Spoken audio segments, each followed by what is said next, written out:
Entonces, enseguida vamos a empezar.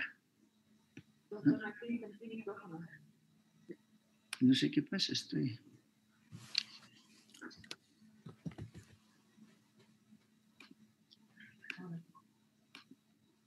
Hola, hola, hola.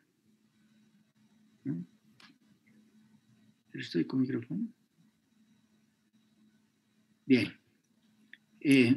Bueno, en general vamos a hablar de neurocisticercosis porque, de hecho, es una causa importante, tal vez la más importante de epilepsia, ¿no? Y es algo con el que muchas de las personas tenemos que lidiar, a veces como pacientes, a veces como familiares y obviamente como médicos. Entonces, es importante, tal vez para muchos, es una cuestión que les suena familiar el hecho de escuchar aquello. Entonces, seguramente ahora nos va a servir para que, además de otras cosas, podamos entender un poco más de esto. Y doctor, entonces usted puede compartir su pantalla o empezar directamente conversando y tal vez cuando quiera, usted puede manejar los controles. Perfecto. Gracias. Muy bien, entonces empiezo. Me van a avisar si se escucha, si se ve la presentación. Empezamos claro. Entonces con, aquí está, neurocisticercosis, compartir, y vemos que se presente y ahí va. Estaríamos. Sí, perfecto, doctor, se observa bien. Se ve bien, muy bien. Entonces, vamos a empezar nuevamente. Muchas gracias, doctor, y a ustedes, estimados alumnos que me van a escuchar, vamos a compartir conocimientos. Miren, es importante que nosotros veamos desde otros puntos de vista este problema.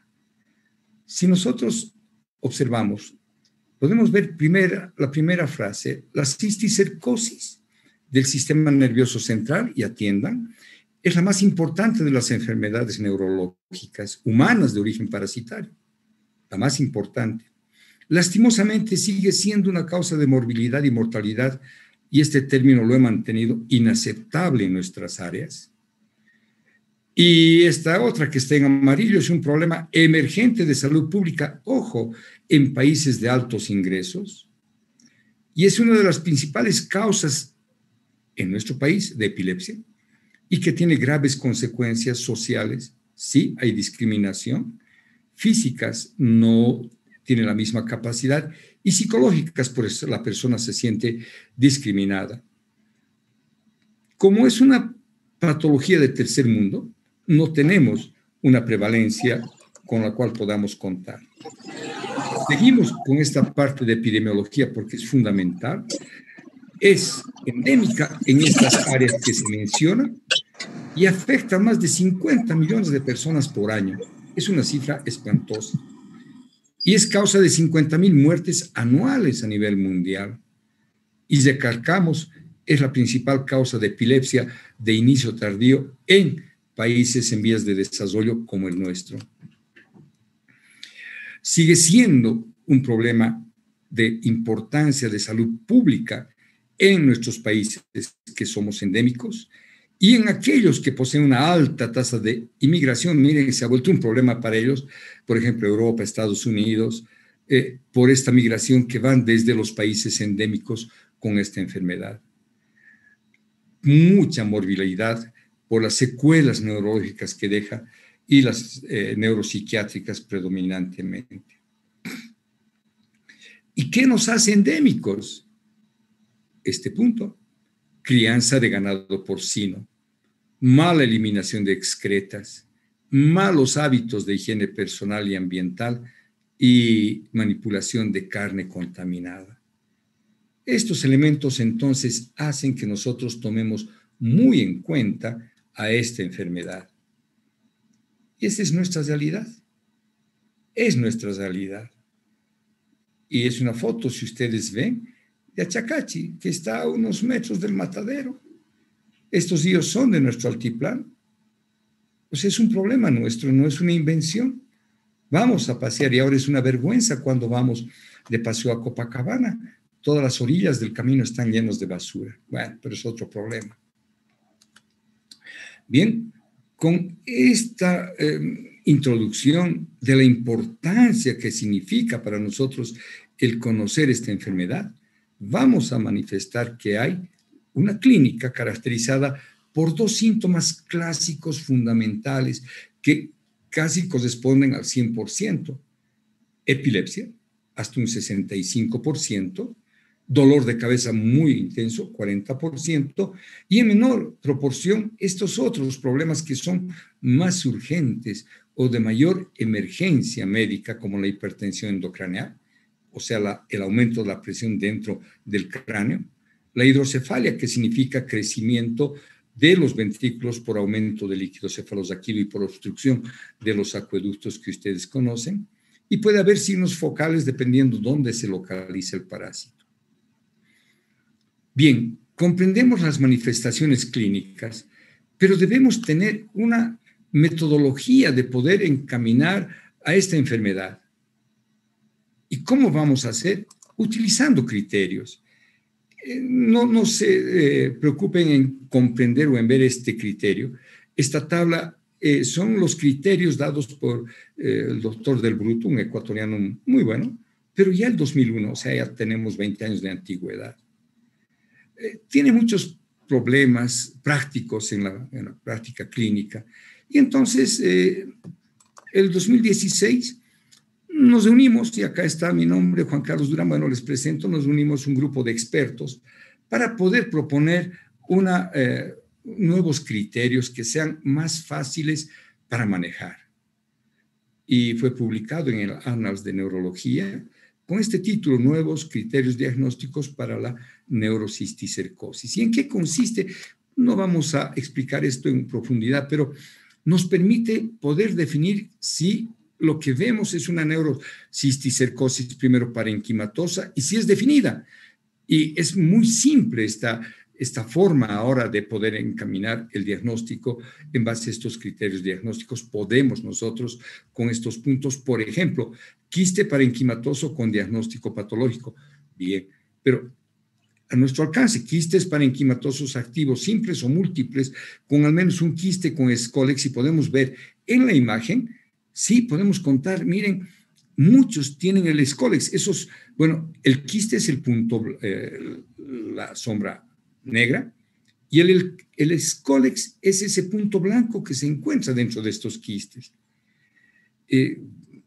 Hay dos términos que puedo utilizar acá, y mil disculpas por el segundo. El primero, esta tomografía parece un queso Gruyère, pero desde otro enfoque, y perdón a todos ustedes jóvenes, pero van a comprender, este paciente se comió caca, porque estaba lleno seguramente de quistes de neurocisticercosis o de cistercos. Triste, ese cerebro está inundado de parásitos. Bien. Nos ayuda entonces, además, cuando tenemos dudas, de poder decir, esta es una neurocisticercosis parenquimatosa probable. Y tenemos estos puntos claves simples y que nos llevan a poder hacer el diagnóstico en base a, por ejemplo, calcificación parenquimatosa simple o vesícula sin Scolex, como acá. Vemos las vesículas, vemos las calcificaciones, pero no vemos el Scolex, entonces no tenemos certeza de que sea, por eso es parenquimatosa probable. También vamos a observar que hay la extraparenquimatosa, como vemos estas imágenes con un ventrículo crecido a la izquierda, o en las cisternas donde indican las flechas. Esta forma de enfocar entonces el diagnóstico nos facilita enormemente una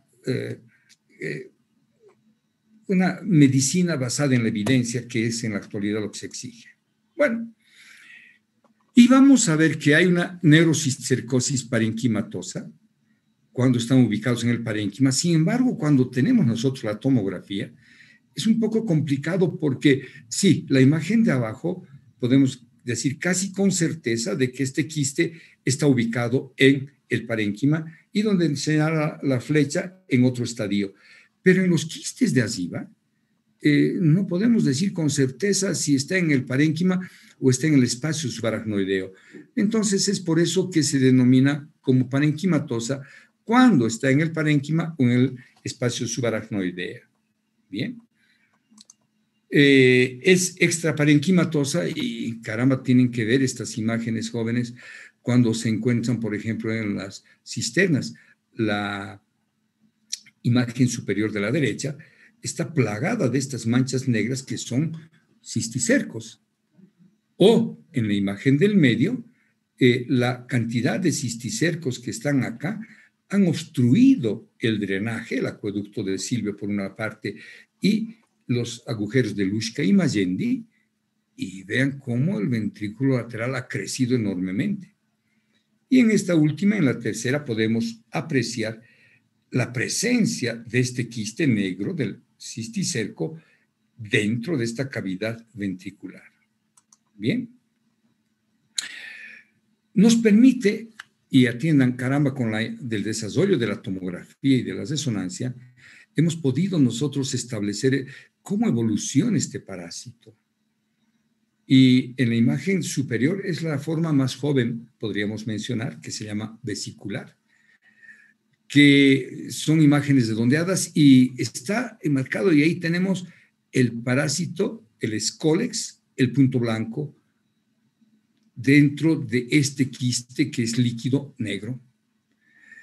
Evoluciona, pasa el tiempo, y entonces tenemos la fase coloidal en la segunda imagen con rojo, y ha cambiado, ¿verdad?, respecto a la primera, que ve un realce anular, sí, y además edema, más negrito en su alrededor. El punto negro es el quiste, hay un edema, y en la parte granular, o en la ya siguiente evolución, observamos nosotros un siguiente estadio que se llama granular nodular, rodeada de un edema perilesional.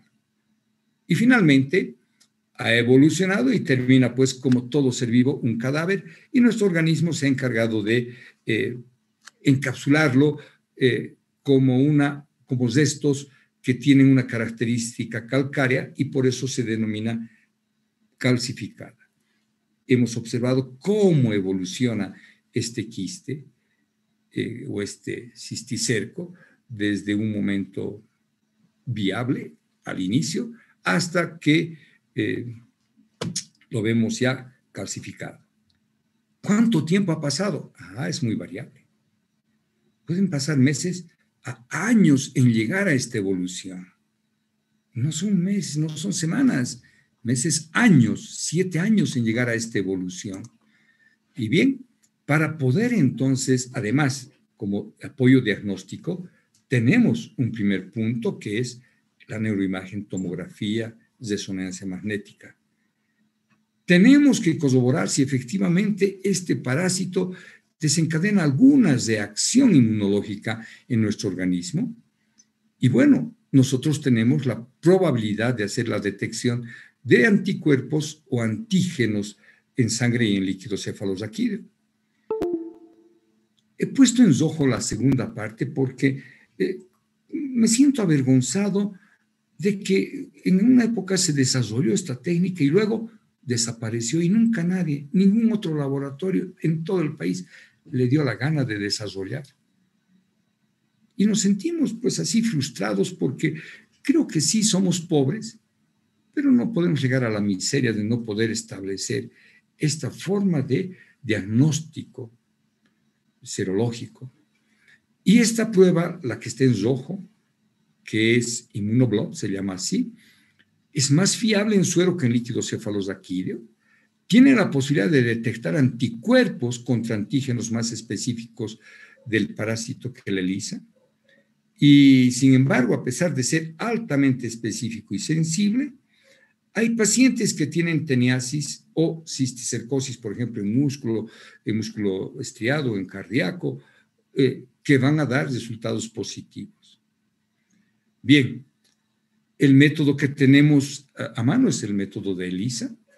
Sin embargo, su certeza es muy pobre porque tiene reacciones cruzadas con otros tipos de cestodos. Entonces, caramba, nos resulta un poco cojo el poder llegar al diagnóstico preciso. Por eso es que hemos visto justamente estos pequeños problemas y la clasificación o los criterios diagnósticos que les presentamos, pues no tomaba con tanta importancia a esto. Bien. Entonces, estas pruebas inmunológicas positivas nos permiten detectar, ya sea por ELISA o por el otro método, en suero o en líquido cefalosaquídeo. El inmunobloc detecta anticuerpos, el ELISA anticuerpos específicos o antígenos del parásito. Interesante, ¿eh? La sensibilidad en la detección de estos anticuerpos parece ser es mayor en el suero de personas con, ojo, parásito que está en el parénquima. Y la sensibilidad y especificidad son más altas en líquido cefalosaquídeo, por eso es importante tomar el líquido en aquellas personas que tienen en el tejido extraparenquimatoso en las cisternas. Y la posibilidad de detectar el antígeno es positiva en aquellos quistes que están en el espacio extrapiramidal, pero son viables, y es ligeramente más alta en el líquido que en el suero. Bien, hemos visto esto y vamos a ir ahora a una siguiente parte porque es importante. Hemos determinado los criterios, hemos determinado los síntomas, hemos visto que tenemos la posibilidad del diagnóstico clínico por neuroimagen y por inmunología. Estos quistes o estos cisticercos sobreviven en los órganos, ojo, es muy importante, del huésped, semanas o meses para completar su ciclo vital. Aunque estos cisticercos maduren en semanas, les mencioné en algún momento, pueden pasar años desde que comimos hasta que se presenten los síntomas. Y los síntomas, algo llamativo, es llamativo. Vemos que se presentan, uno, cuando ha iniciado su crecimiento y dos, cuando se está muriendo. Entonces preguntamos, ¿y cuándo ha sido su primera convulsión? Hace 5 años, doctor. Y luego está bien, sí, la siguiente hace 2 días. Interesante, entonces podríamos casi deducir que hace 5 años este señor comió el problema y presentó la convulsión, y cuando ha empezado a degenerarse por nuestro sistema de defensa, la segunda o siguiente convulsión. Vean la imagen de la derecha, caramba, es un desastre, es una cirugía, y observen que hay una serie de bolsitas, sí, son los quistes llenos de líquido, están en el espacio, pero es un número grande. A este tipo de formación quística tan grande que parecen racimos, se le ha dado el nombre pues de quistes racemoso, y tiene esta forma de racimos de uva. Generalmente va a estar en el espacio subaracnoideo de las cisternas de la base. Pueden llegar, si tuviéramos una regla acá, hasta 10 centímetros. Es grande, está ocupando.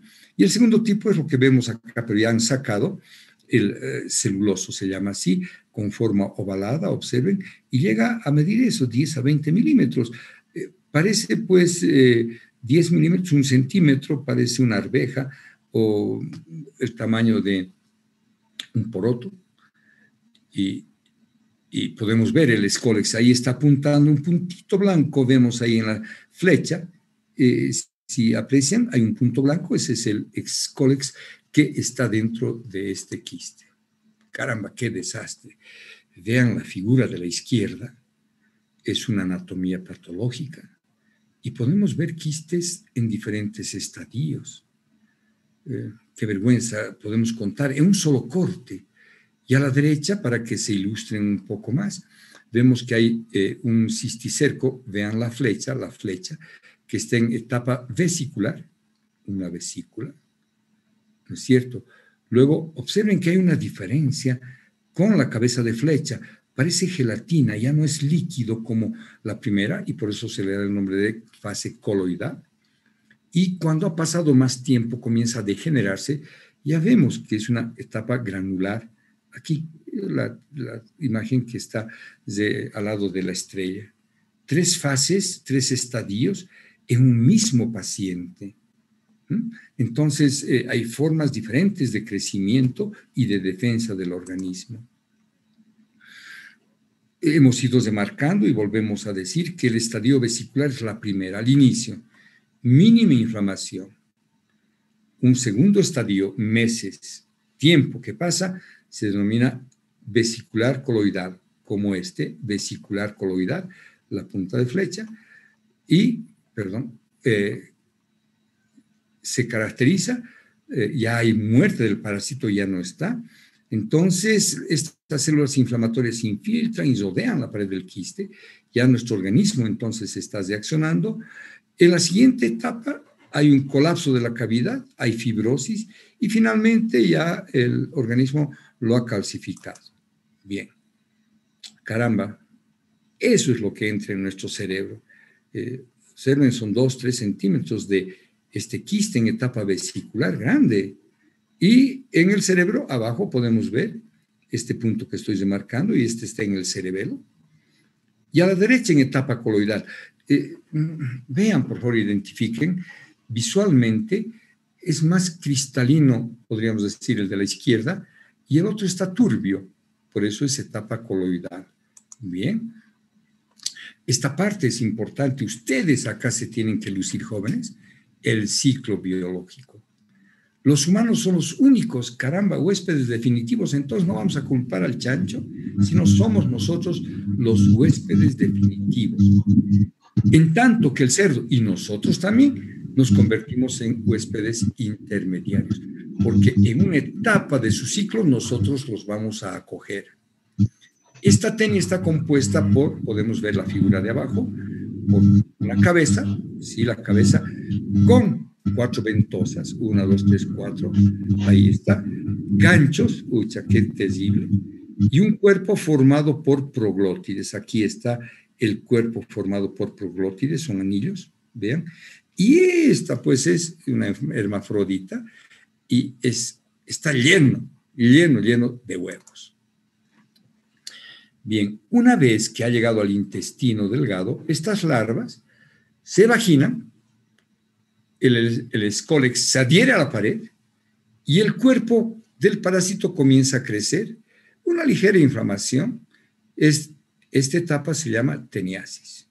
Bien.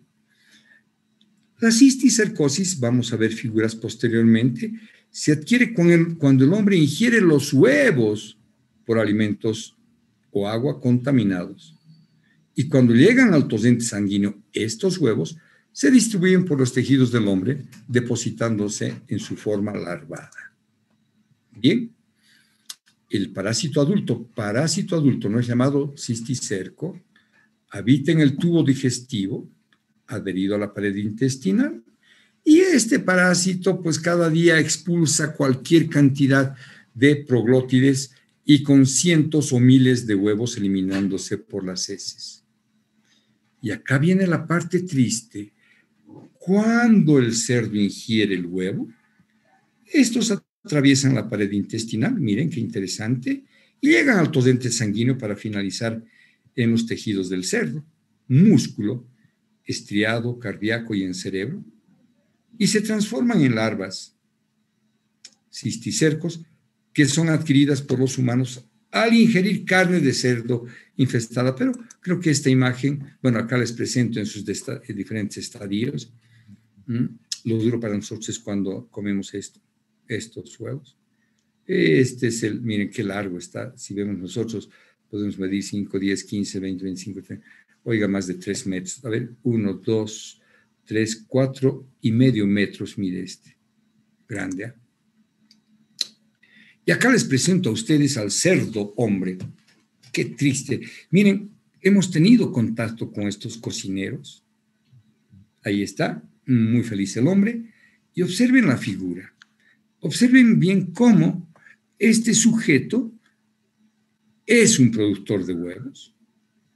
Ha ido al baño, no se ha limpiado y está manipulando ahora la comida que ustedes lo han comido alguna vez. Muy felices de servirse ese rico sándwich de carne con ensaladita, y el sujeto ha transmitido, por no lavarse, le transmitió los huevos que este sujeto produjo al ir al baño, Y este joven se comió los huevos, ¿no es cierto? Y lastimosamente le llegó al cerebro. Este señor cocinero no se lavó las manos después de haber ido al baño, se le perforó el papel y con algunos huevitos, pues manipuló la lechuga y transmite a este joven que ya adquiere directamente la cisticercosis. Por otra parte, es muy deshonesto este cocinero porque ha comprado carne con cisticerco, carne de cerdo, ahí está friendo, pero no alcanzó además una temperatura adecuada de cocción. Y acá quiero que ustedes busquen cuál es la temperatura óptima para que muera el parásito, para que muera el cisticerco cuando lo metemos al horno. Bien, pero estábamos hablando de este cocinero desgraciado. Observen entonces que ha comprado, por una parte, carne infectada, sus manos están con los huevos, está vendiendo este producto y va a ir al intestino. En el intestino vemos nosotros que los cisticercos se desarrollan en tenias y ahí produce huevos. Miren qué diferente, ¿ah? Por una parte, este sujeto está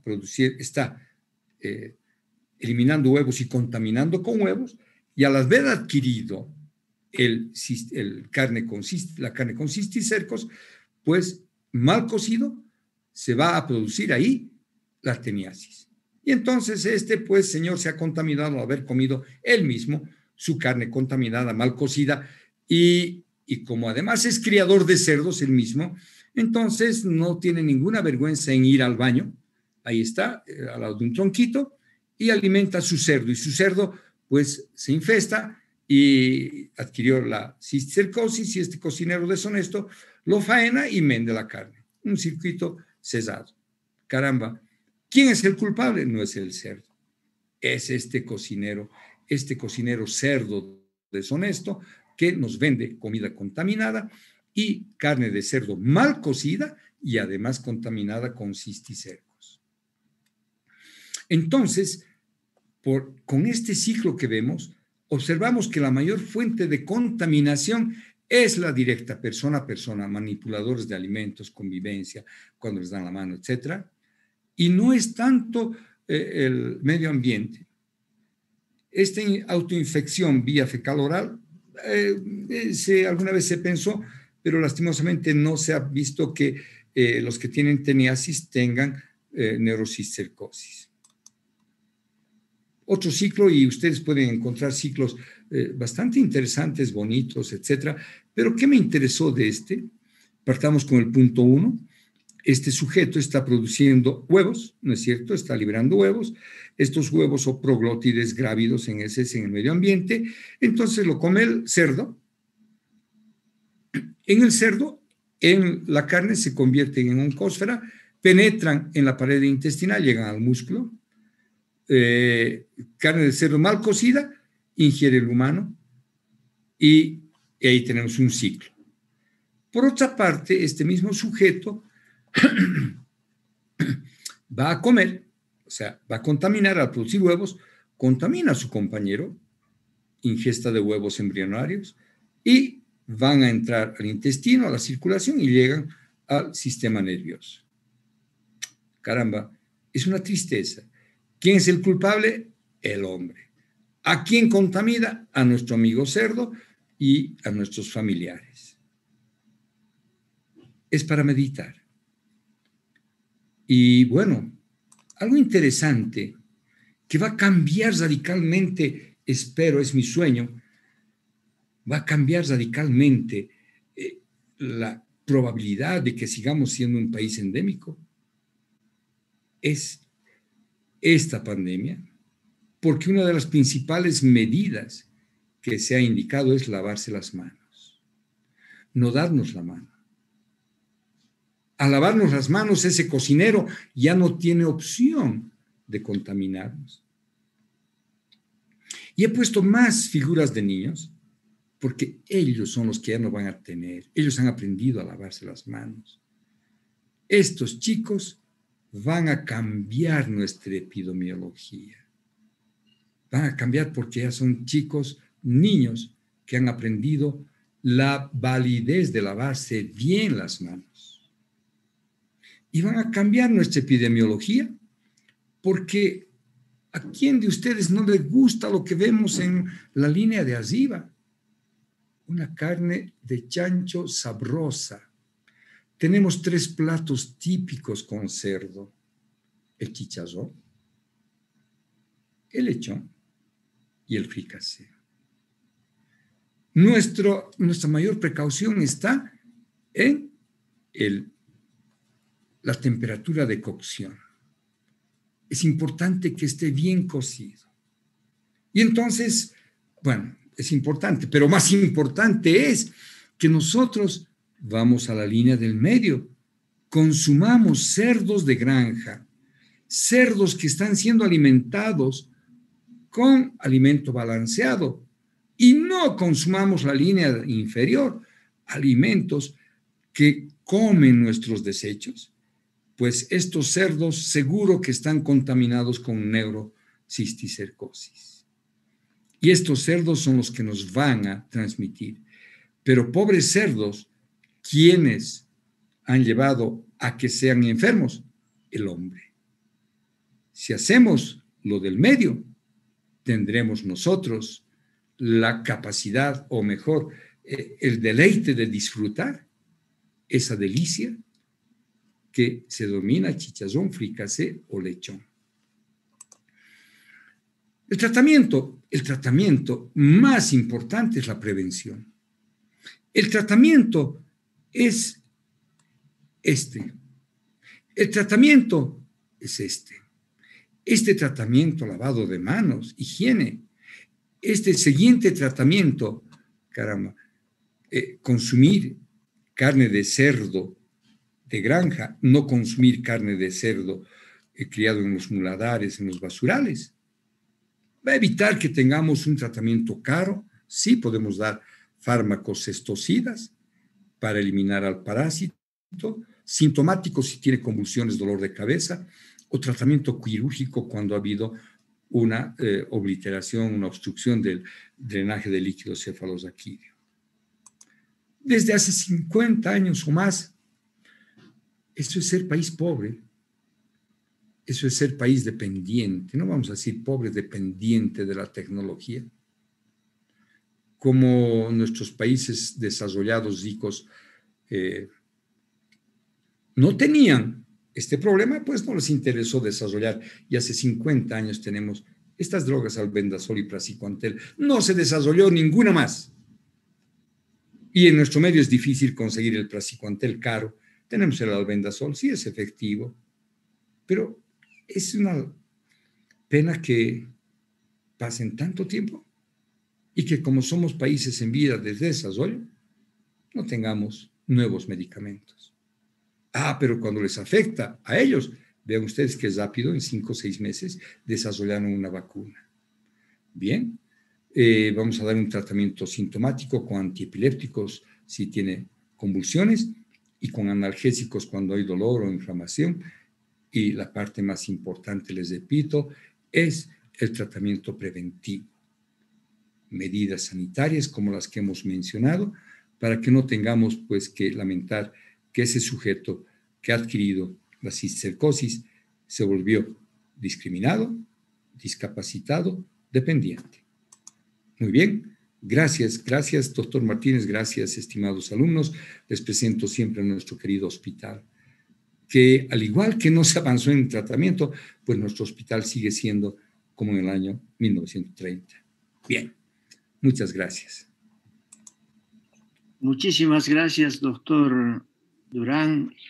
Nosotros somos los agradecidos y, bueno, no sé cuántas veces le he escuchado, muchísimas, o sea, no he escuchado a nadie más hablar tantas veces sobre la neurocisticercosis y cada vez disfruto de lo mismo, de verdad, porque además cada vez usted le incorpora algún detalle más sabiendo que es la mejor forma de llegar básicamente a los estudiantes. Y yo quiero decirle que también llega a nosotros, porque no es la misma presentación, vemos novedades, vemos que le ha puesto algún color más hace más énfasis en algo que de pronto es muy importante, y en este caso, por ejemplo, la importancia del lavado de manos. Entonces, le agradezco muchísimo, le digo, yo disfruto y seguramente los demás colegas que están presentes también, y obviamente asumo que los estudiantes, porque al ser un tema tan complicado, darlo de una forma tan sencilla y sobre todo mostrar los estadios con las imágenes, pues no, reemplazan cualquier cosa que esté escrita.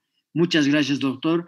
Yo quisiera pedirles, bueno, algo que quería complementar es que si bien el albendazol existe en nuestro medio y es el de elección para el tratamiento de la cisticercosis, el tratamiento de elección es el praziquantel para la teniosis. Entonces nosotros detectamos teniósicos y no encontramos el praziquantel. Algunas veces cuando viajamos lo traemos o pedimos que lo traigan, y a pesar de que está entre los medicamentos autorizados en Bolivia, el problema de que no haya no es que no quieren traerlo, sencillamente que los médicos no utilizamos praziquantel, ¿no? Estoy hablando para el tratamiento de la teniosis. Pensamos que todos los helmintos intestinales se eliminan con albendazol y ese es un gran error. Entonces, obviamente, quienes venden no les interesa traer. Y ese es un problema que lo queremos solucionar interactuando con el ministerio. Bien, quisiéramos pedirles tanto a los profesores o a los estudiantes, si tienen alguna pregunta, por favor, pueden levantar la mano y la hacen directamente habilitando, o en el chat también pueden hacerlo.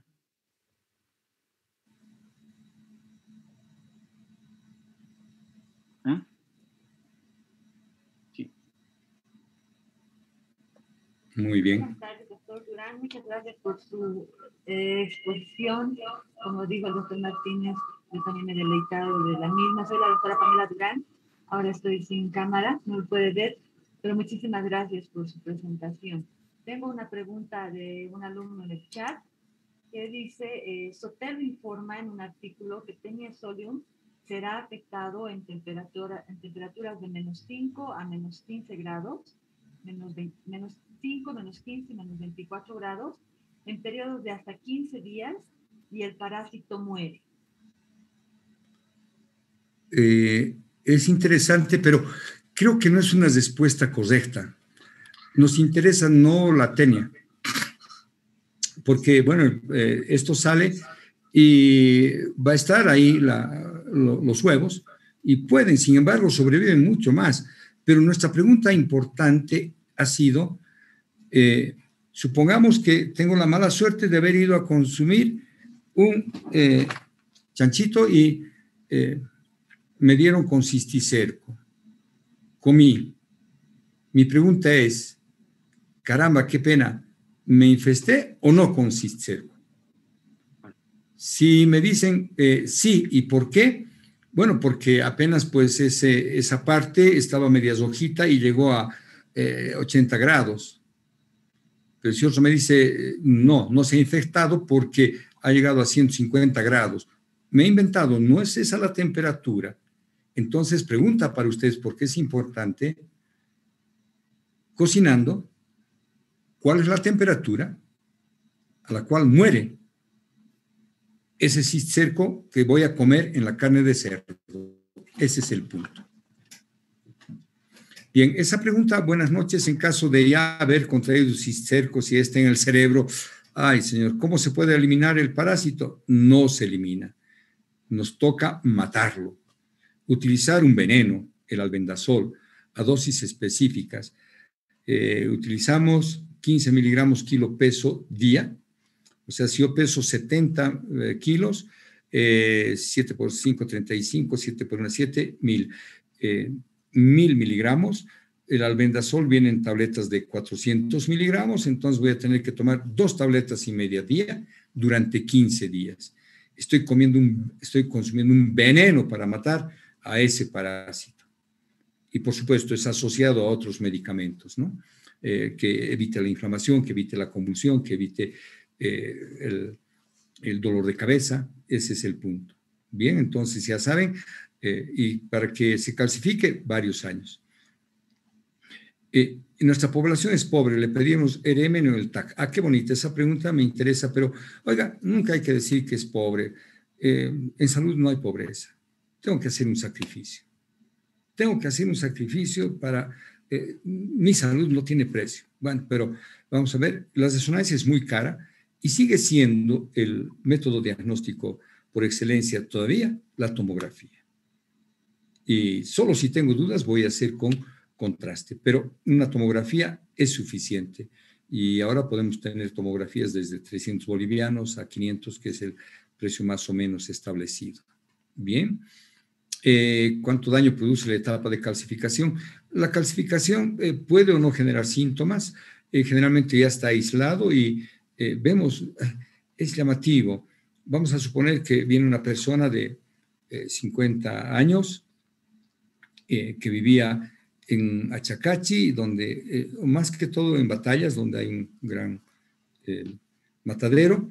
Bueno, y nunca tuvo nada. Nada, viene por un dolor de ciática, o sea, alejado. Y me dice, doctor, no sé, no sé, tengo algo, no sé, quisiera saber, hágame una tomografía, me dice. Bueno, pues está en su derecho. Le pido una tomografía y en la tomografía encuentro, pero un punteado ahí de calcificaciones. Extraño. Ese señor consumió bastante cerdo con cisticerco, mal cocido, pero no tuvo nunca síntomas. Nunca. Entonces, ese parásito no generó inflamación en su desarrollo y en su muerte. No generó un proceso para que pueda convulsionar o dolores de cabeza. Y encontramos muchos así, asintomáticos, o sea, que no presentaron ningún síntoma aparentemente. Bien, el albendazol puede causar daños secundarios al cerebro. Sí, hemos tenido problemas en personas muy susceptibles que cuando administramos pues convulsionan y entran a veces en etapa de desorientación. Recuerden que es una dosis alta. Para una desparasitosis, doctor Martínez, ¿cuánto utiliza? 200 miligramos 3 veces, no es 3 días, ¿no es cierto? Para desparasitar 200 miligramos. Yo estoy consumiendo 1000 miligramos, o sea, 5 veces más en un día y durante 15 días. Entonces ya se dan cuenta, oigan, que este medicamento pues me puede causar problemas. ¿Es posible en caso en el que la primera etapa vesicular tenga algún síntoma? Sí, porque si se aloja, por ejemplo, en el tercer ventrículo y va a obstruir el acueducto de Silva, ya comienza pues a crecer el cisticerco y obstruye la salida y tienen una hidrocefalia. Sí, efectivamente. Entonces esa pregunta es así. Neurocistercosis, pero no tiene síntomas, ¿qué medidas se deben tomar? Bueno, sería una neurocistercosis casual, como digamos la hemos visto, pero en etapa activa tenemos que dar el tratamiento.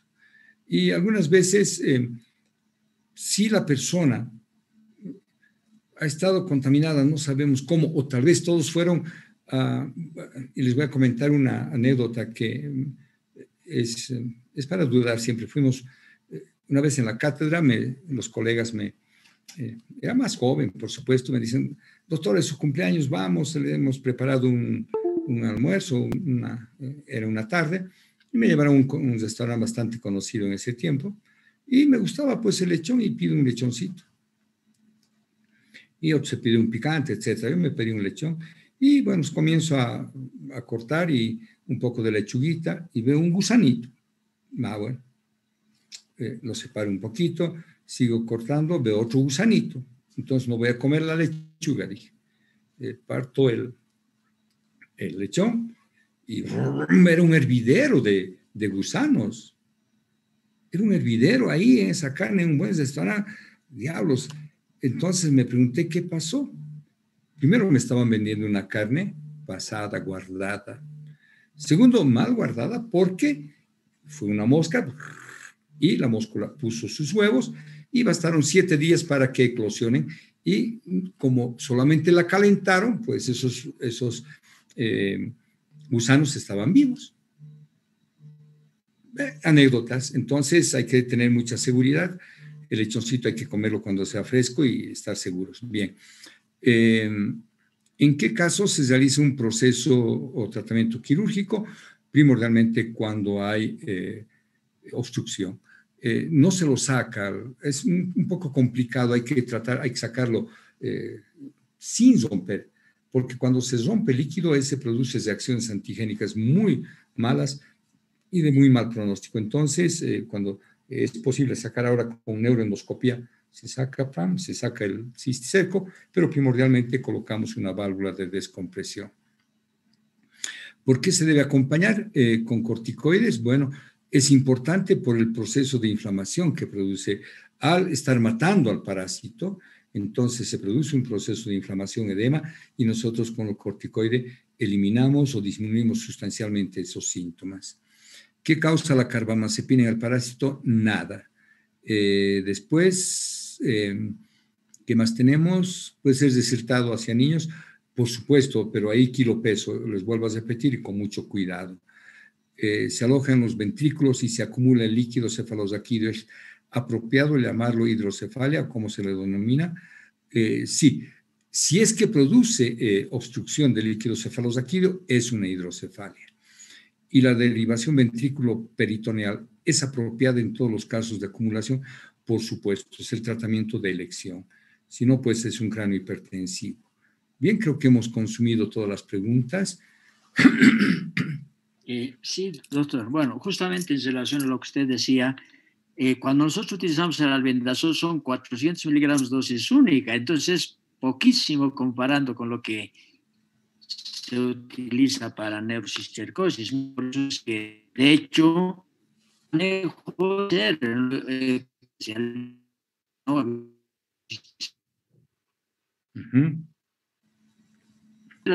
También algunos pacientes que tienen varios cercos.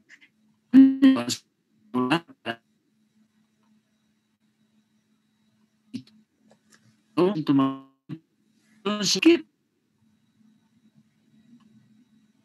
pueden ver?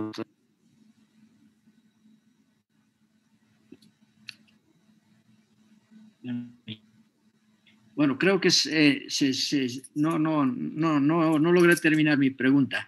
Era la situación de personas que tienen varios cisticercos y no tienen manifestaciones clínicas. O sea, ¿a qué se debería esto? Y algunos con pocos sí tienen importancia en cuanto a cuadros clínicos severos, ¿no?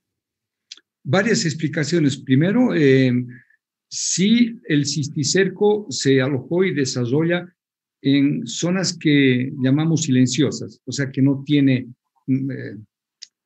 hasta ahora, digamos, que tenga una función, pero ustedes saben que siempre tiene una función. Bien, esa es la primera posibilidad. La segunda posibilidad es que mientras no produzca una situación de aumento de la presión, o sea, una hipertensión endocránea, va a pasar desapercibido, porque estos quistes crecen de diferente tamaño, no todos son iguales, hay chiquitos, grandes. Bien, tercera posibilidad es que no ha desarrollado una reacción antígeno-anticuerpo, entonces crece silenciosa, se va, se aloja y ahí está. Y tanto en su desarrollo como en su muerte, no ha desarrollado esto, y de manera que en un futuro, pues, hallamos casualmente, y es interesante, hallamos así, en personas que nunca tuvieron ningún síntoma neurológico de ese tipo, ¿no? El doctor pregunta. Está entrecortado, doctor.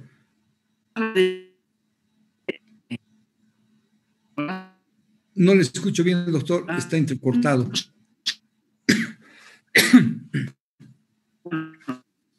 A ver, vamos a ver el mensaje. Voy a pasar en una...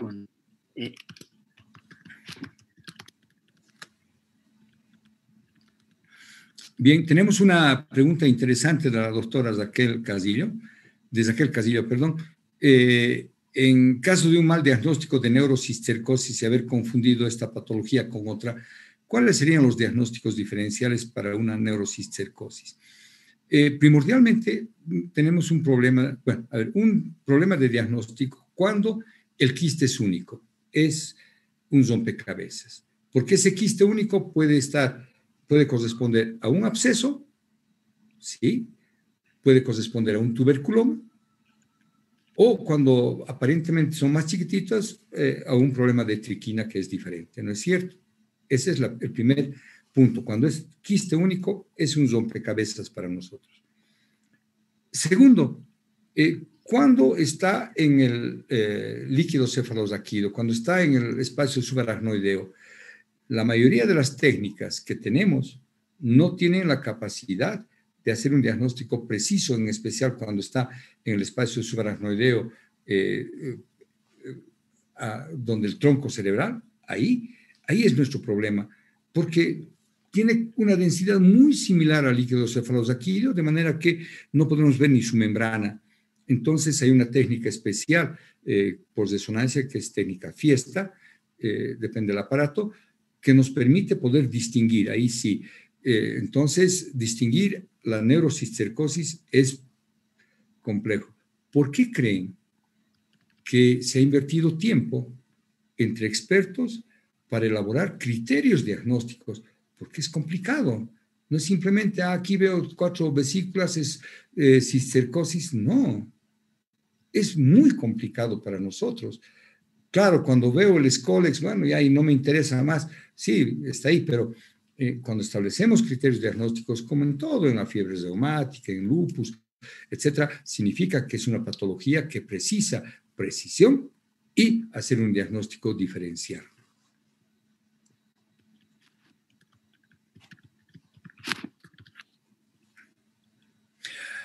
No entiendo esto de Santos Alarcón. Doctor, acabo de encontrar una temperatura de congelación de -20 y 80 grados. No creo. 80 grados no muere el parásito, está más allá.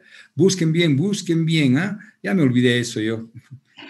Sí, doctor, lo que pasa es que en alguna literatura mencionan de que la congelación por debajo de 20 grados, ¿sí? En 48 horas podría matar al parásito. Y la cocción más allá de 5 minutos a 80 grados o más, ¿no? Esto es, digamos, por trabajos que se han hecho en México. Y de Ajá, hecho, bien.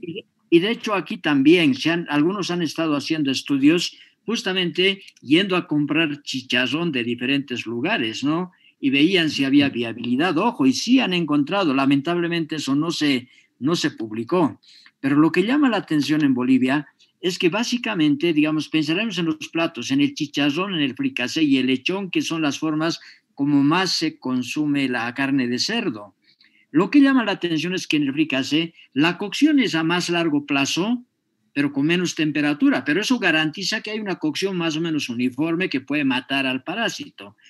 La cocción en lechón depende, pero con mucha frecuencia también es un poco parecida a la del fricasé porque es más o menos uniforme y un poco largo tiempo. Y el chicharrón, que sí está en trozos grandes, es posible de que cosa muy bien a muy alta temperatura el exterior y pueden mantenerse viables. Pero en general, o sea, en nuestro medio se consume bien cocida la carne de cerdo. La pregunta es, ¿por qué se mantienen los teniósicos? Y esa respuesta no ha podido ser respondida hasta el momento, ni aquí ni en otros lugares, ¿no? Entonces, eso es lo curioso de cómo es que tenemos todavía tantas cistercos. Estamos entre los países más endémicos del mundo, ¿no? Y bueno, ojalá que en algún momento podamos responder eso. No sé si usted alguna vez ha escuchado a alguien plantear alguna situación del por qué estaría pasando esto. No, es una pregunta que hay que responderla, doctor. Y bueno, agreguemos otro plato que es casi típico, es el chorizo. Y ese sí hay que tenerle miedo, porque el chorizo, por una parte, sabemos que es elaborado con carnes de dudosa calidad, por una parte, y segundo, pues que no se alcanza muchas veces la cocción ideal. Ahí sí que tenemos serios problemas, ¿no? Entonces, traten de comprar siempre un buen chorizo y una técnica buena es hervirlo primero y luego llevarlo a la pasilla. Así sí ya tenemos algo de seguridad. Doctor, y bueno, yo había hecho una en el chat, pero también, o sea, la puedo hacer ahora. La pregunta era de que si en algunos casos, considerando, digamos, la poca clínica o no clínica, y cuando es más bien un hallazgo, y no un cerco, sino un poco más, no tampoco muchos, que son casos frecuentes, ¿se puede contemplar la situación de no hacer el tratamiento, tomando en cuenta que de todas formas, al morir el parásito con el tratamiento, de todas formas habrá algo de encefalitis, a pesar del uso de corticoides. No es posible, puede ocurrir esa situación de decir, no tratemos. Sí, doctor, alguna vez he tenido esa oportunidad por una razón importante. El albendazol no es barato, es caro, ¿no? Entonces, primer punto, porque a la dosis que utilizamos en general, el albendazol es caro. Segundo, además de los otros tratamientos. Bueno, entonces vimos la tomografía y estaba en etapa de involución. Entonces le dije, mire, ¿qué le parece si esperamos? No va a crecer, no hay nada, y listo, ¿no? Entonces esperamos, hicimos controles de cada 3 meses y efectivamente ese parásito fue con su evolución natural. Pero tenemos que estar seguros de que no va a haber otra reinfestación, ¿no? Y bueno, con los controles así de cada 3 meses podríamos ver la evolución, pero primordialmente que no aparezcan otros. En neurología vemos, como en muchas patologías, cosas sorprendentes. La reinfestación. Vemos nosotros que se le trató hace 5 años y vuelven a tener, y vuelven a tener, y vuelven a tener.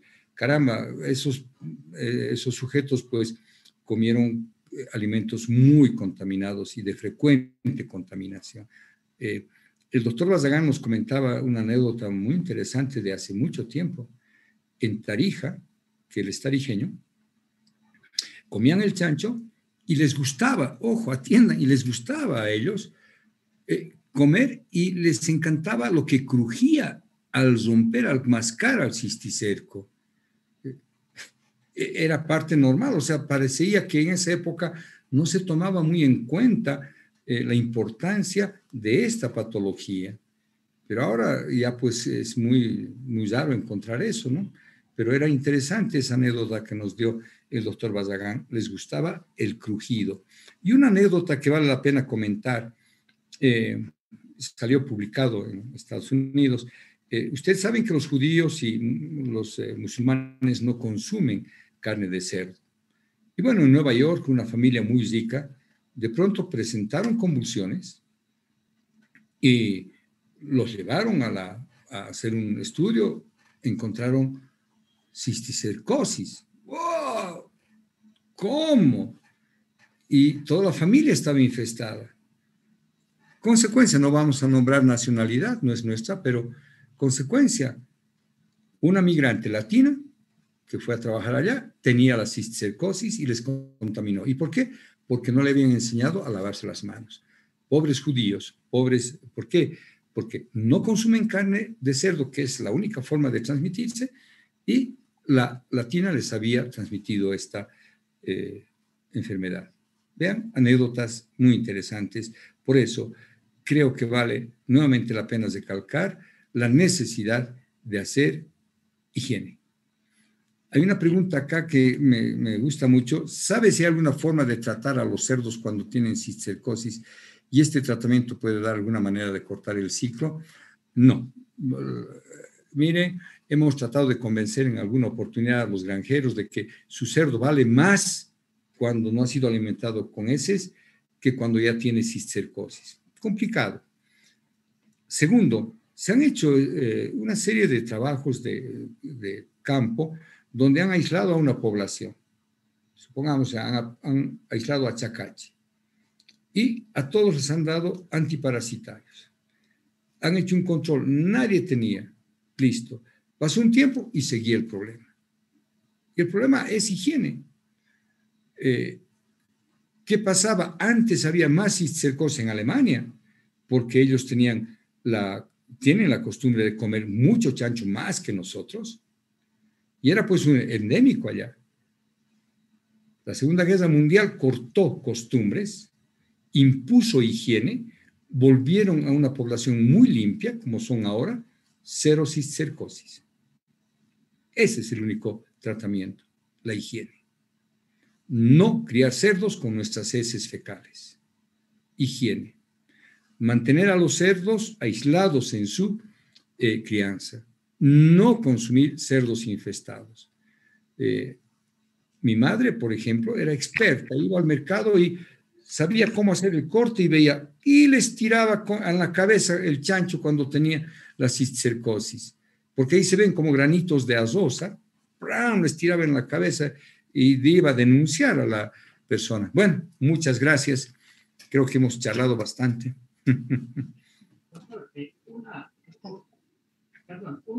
Estás con el micrófono apagado, Eddie. Estás con el micrófono apagado, Eddie. Hola. Hola. ¿No? ¿Me escuchan? Sí, les escucho, doctor. Justamente las anécdotas, nosotros trabajamos mucho en la... El sonido está mal, Doc, no lo escuchamos bien, por lo menos yo lo escucho entrecortado.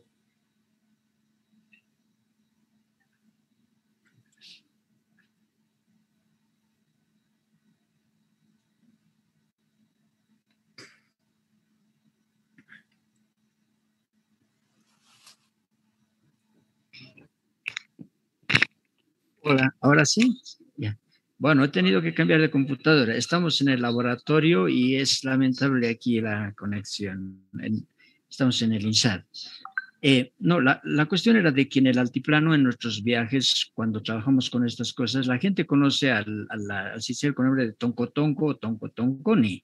Entonces, en los lugares, y se puede ver todavía ahora, cuando uno quiere comprar carne de cerdo, entonces a veces le dicen con toncotonco o sin toncotonco, porque es más barata la que tiene toncotonco. Entonces es imposible prácticamente hacer el control en esos lugares, porque alguna vez hemos intentado inclusive tomar una foto, ojo, y que hemos corrido riesgos. Entonces, mientras la educación en estos aspectos no avance, pues definitivamente vamos a tener problemas, ¿no? Esto creo que es importante porque, digamos, complementa esa suerte del gustito de masticar los cisticercos. Bueno, doctor, nuevamente, infinitas gracias, ¿no? Yo creo que esto enriquece mucho a la cátedra y sobre todo a los estudiantes, y es muy gratificante poder interactuar con usted, con todo el conocimiento que tiene en este campo, y básicamente porque además siendo profesor de la facultad vemos, digamos, esta es una suerte de cómo hacer horizontal la enseñanza, ¿no? Y pienso que tenemos que progresar en esto y ojalá podamos desarrollar conjuntamente trabajos de investigación, ¿no? Tenemos auxiliares, por ejemplo, con los que podemos trabajar respecto a la casuística que usted tiene. De pronto no tiene el tiempo, sin embargo, podríamos sacar cosas tan importantes porque lo que usted nos muestra realmente es enriquecedor. Muchísimas gracias, doctor, como siempre. Doctor, a usted muchas gracias y a ustedes, estimados alumnos. Siempre es una alegría interactuar con ustedes. Mi fuerza viene de ustedes. Ustedes renuevan nuestras energías, pero tienen que ser renovadores de excelencia. Tienen que ser buenos, no tienen que ser mediocres. Tenemos que demostrar que nosotros sí somos buenos, no mediocres. Así que chicos, muchas gracias, chicas y chicas, muchas gracias. Y les vuelvo a repetir, sean buenos. Hasta una próxima. Y algunos seguramente en fisio. Nos vemos. Hasta luego. Gracias. Lo más interesante es que hemos tenido más de 300 participantes, doctor. Eso es muy lindo. Son las ventajas de la virtualidad también. Claro, doctor. Mire, antes en las clases presenciales no alcanzábamos ni a 70, ¿no? Y ahora sí tenemos, y esa es una gran ventaja. Por eso hay que aplaudir a estos chicos. Y bueno, nos vemos entonces. Muchas gracias, doctor. Le agradezco mucho de verdad esta invitación. Y cualquier cosa a su servicio, y de verdad hagamos trabajos de investigación, que los chicos planteen, que se les ocurra por qué el cerdo, por decir, por qué el cerdo de Achacachi se enferma más que el de Batallas. Cuando sale una idea, pues la elaboramos. Lo importante en la ciencia es dudar. Si no hay dudas, estamos muertos. Entonces, si estamos vivos, dudemos. Sí, hay que tomarse el pulso por si acaso. Bueno, gracias, doctor Martínez. Gracias, estimados colegas de la Cátedra de Parasitología. Y a ustedes, chicos, hasta una próxima. Muchas gracias. Muchas gracias, doctor. Muchas gracias, muchachos, colegas. Muchísimas gracias a los otros colegas de la cátedra que están presentes. Hasta luego. Gracias, doctor. Gracias, estudiantes, por su presencia. Muchas gracias, doctor. Muchas gracias, doctores. Hasta luego. Muchas gracias, doctores. Hasta luego. Gracias, doctor. Hasta luego. Doctores. Gracias, doctor. Hasta luego. Gracias. Muchas gracias, doctor. Gracias, doctor. Hasta luego.